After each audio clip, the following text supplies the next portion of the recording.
Episode preparation కి అందరూ full tension గా ఉన్నారు, అవునా? సో మీరు అనుకోవచ్చు నేను ఇప్పుడు దాకా ప్రిపేర్ అవ్వలేదు, లేకపోతే నేను ఐపీ ఎగ్జామ్స్ మీద కాన్సన్ట్రేట్ చేశాను, ఇప్పుడు చదివితే నాకు మంచి ర్యాంక్ వస్తుందా అంటే definitely possible.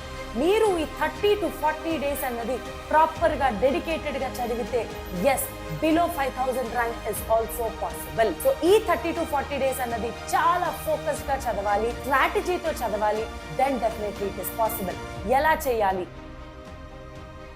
First of all మనకి ఈ ఎప్సెట్ ఎగ్జామినేషన్ లో ద మోస్ట్ ఇంపార్టెంట్ ఫ్యాక్టర్ మన మైండ్ లో పెట్టుకోవాల్సింది ఏంటి అంటే టైం అన్నది పరిగెడుతూ ఉంటుంది. మీరు ఎంత క్విక్ గా ప్రాబ్లమ్స్ అన్నవి సాల్వ్ చేస్తారో అంత డిఫరెన్స్ అన్నది మీకు మిగిలిన స్టూడెంట్స్ కి మీకు వస్తుంది, అవునా? సో టైం ఫ్యాక్టర్ అన్నది చాలా ఇంపార్టెంట్. మీకు 5000 బిలో ర్యాంక్ రావాలి అంటే మీ టార్గెట్ 100+ ఉండాలి. So minimum marks has to be 100. So minimum marks 100కి కనుక మీరు టార్గెట్ చేస్తే ఎస్, డెఫినెట్లీ మంచి ర్యాంక్ వస్తుంది. సో 100 మించి తగ్గద్దు, వెరీ ఇంపార్టెంట్. ఈ 100+ రావాలి అంటే ఫస్ట్ ఆఫ్ ఆల్ మీరు మైండ్ లో ఒకటి గుర్తు తెచ్చుకోండి. ఎన్ని క్వశ్చన్స్ ఉంటున్నాయి? టోటల్ 160 క్వశ్చన్స్, అవునా? ఎన్ని మార్క్స్? 160 మార్క్స్. ఎన్ని minutes?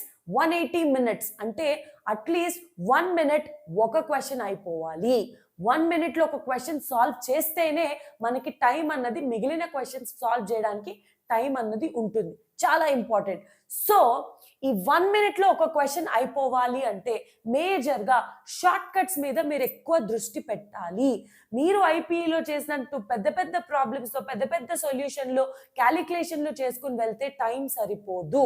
So must and should గా make sure that short cuts లో ఈజీగా ఎలా సాల్వ్ చేయాలి, క్యాలిక్యులేషన్స్ ఎంత ఈజీగా చేయొచ్చు అది దృష్టిలో పెట్టుకునే మీరు ప్రాబ్లమ్స్ అనేవి సాల్వ్ చేయాలి. సో ఫస్ట్ ఆఫ్ ఆల్ ఈ 30 to 40 డేస్ లో మనకి ఎన్ని క్వశ్చన్స్ వస్తున్నాయి? Maths 80 questions, physics 40 questions, chemistry 40 questions. Minimum to minimum maths లో ఒక 50, ఫిజిక్స్ లో ఒక 25, కెమిస్ట్రీలో ఒక 25 అటెంప్ట్ చేస్తే మీకు ఈజీగా 100 మార్క్స్ అన్నవి స్కోర్ చేయగలరు. అర్థమైందా? So minimum to minimum. So obviously ఇంకా ఎక్కువ క్వశ్చన్ సాల్వ్ చేస్తే డెఫినెట్లీ మంచి మార్క్స్ వస్తాయి. మినిమం టు మినిమం స్లో చూసుకుంటే ఈ నంబర్ ఆఫ్ క్వశ్చన్స్ అయితే చేసుకోవాలి. సో మేబీ మీకు ఒకవేళ మీకు కెమిస్ట్రీ టఫ్ ఉంది అనిపించింది అనుకోండి, మిగిలిన సబ్జెక్ట్స్ లో మీకు వెయిటేజ్ అనేది హై మార్క్స్ వస్తాయి. So make sure that you are focusing on all 3 subjects.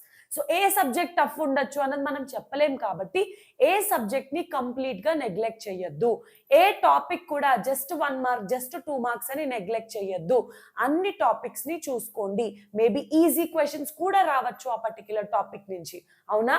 So for that reason ఆ ఉన్న టాపిక్స్ నుంచి కాన్సన్ట్రేట్ చేసి చదవండి. ఏ చాప్టర్ నుంచి ఎక్కువ క్వశ్చన్స్ ఏమేమి వచ్చాయి, ఏ టాపిక్ నుంచి ఎక్కువగా అడుగుతున్నారు, ఆ టాపిక్స్ ని కాన్సన్ట్రేట్ చదివితే definitely 5000 rank is not impossible and it is yours.